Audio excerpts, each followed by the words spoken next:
Tem na ordem do dia um debate de atualidade, requerido pelo Partido Ecologista Os Verdes, sobre a apanha de bivalves no estuário do Tejo, questões ambientais, sociais e laborais. E para abrir o debate,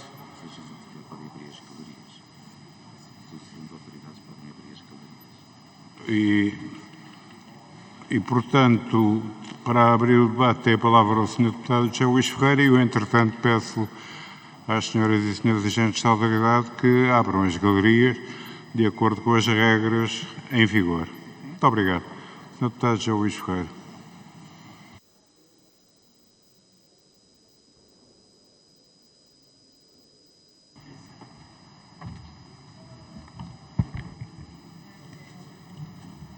Senhor Presidente, senhores membros do Governo, senhoras e senhores deputados, os Verdes dedicaram as suas últimas jornadas parlamentares às questões da sustentabilidade das áreas protegidas e estuário do Tejo na Península de Setúbal e no conjunto das matérias que abordamos esteve a apanha de bivalves no estuário do Tejo, um problema gravíssimo que, não sendo novo, continua a ganhar proporções muito preocupantes e que há muito reclama respostas. Respostas aos problemas ambientais que esta atividade continua a potenciar nos ecossistemas e ao nível da biodiversidade, mas respostas também aos problemas sociais e laborais e ainda de saúde pública que a apanha ilegal de bivalves está a provocar perante a passividade deste e de outros governos. Na verdade, no estuário do Tejo, da Trafaria ao Salmoco, continuam a ser recolhidas diariamente toneladas e toneladas de ameijoa japonesa e outros bivalves, sem qualquer controle e sem qualquer fiscalização. Segundo os estudos, em 2015 eram recolhidas entre 9 a 47 toneladas por dia só de ameijoa japónica e apenas na cala do Montijo e do Salmoco.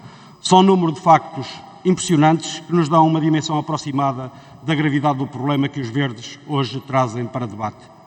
Ainda assim, esta atividade continua sem ser regulamentada com todas as consequências que daí decorrem e que se vão perpetuando no tempo, desde logo ao nível da sustentabilidade dos recursos marinhos, da biodiversidade e dos ecossistemas, mas também de outros problemas associados à forma como esta atividade se desenrola.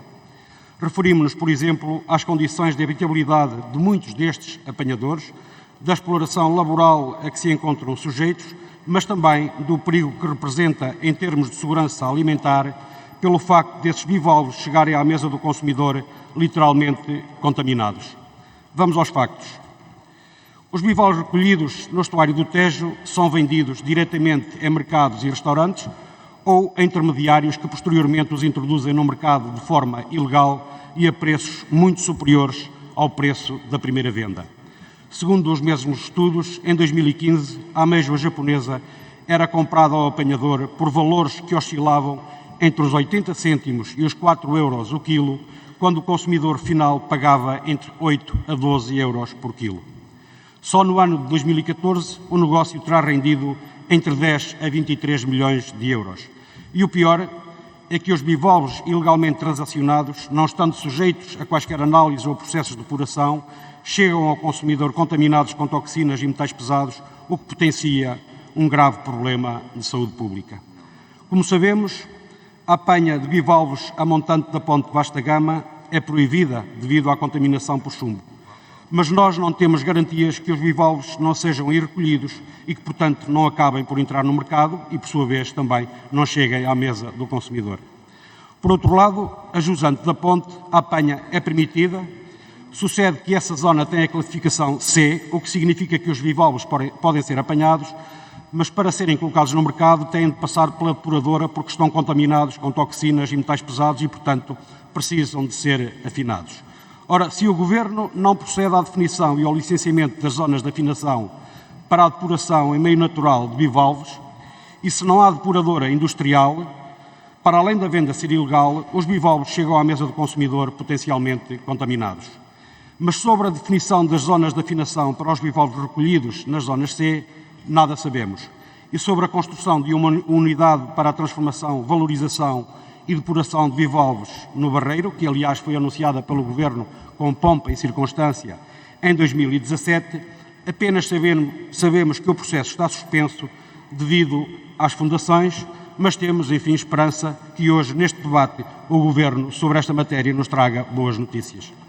Por outro lado, esta apanha sem regras, tal como em Odmira, é movida com recurso à exploração e abuso de pessoas, muitas delas imigrantes, que vivem em locais indignos, com comunidades a viver em garagens e armazéns e sem quaisquer condições de higiene e salubridade. Acresce ainda que um universo significativo destas pessoas, sobretudo imigrantes, vê-se obrigado a socorrer-se dos organizadores das rotas de imigração para entrarem em Portugal, conseguir alojamento e dispor dos instrumentos de trabalho para a apanha, que muitas vezes são alugados. Mas para isso, os trabalhadores contraem dívidas a esses angariadores que, a pretexto dessas mesmas dívidas, amarram literalmente os apanhadores ao seu domínio e exploração, a quem têm de vender o produto do seu trabalho e ao preço que estes mesmos intermediários assim entenderem. A organização das viagens e a procura de trabalho num país estranho e sem domínio da língua, de pessoas sem recursos económicos, passa muitas vezes por pequenos e numerosos intermediários a quem nem sequer o nome se conhece. Face a este cenário, pouco digno, aliás, de um Estado de Direito, o que se exige do Governo, para além da construção da depuradora, é a elaboração de um plano com uma abordagem integrada da gestão de recursos que estabeleça o universo de licenças a atribuir face aos recursos disponíveis e, naturalmente, que regulamente toda a cadeia de comercialização. O que se impõe é que o Governo canalize esforços em conjunto com as autarquias locais para identificar as situações de abuso e exploração laboral, mas também as situações de habitação indigna e que se encontrem respostas públicas face às necessidades habitacionais. O que se exige do Governo é um substancial reforço da fiscalização que seja capaz de combater os abusos laborais, as irregularidades habitacionais e também evitar os problemas ambientais que a apanha sem regras continua a potenciar. O que se impõe é que o Governo olhe para a necessidade de proceder à recuperação das espécies e habitats e mitigar ou eliminar o problema da contaminação das águas e sedimentos no estuário do Tejo. Assim é que não pode ser, disse. Muito obrigado, Sr. Deputado. É a vez do Governo, neste período de abertura. Tem a palavra o Sr. Ministro do Mar, Ricardo Ferrão Santos, por favor.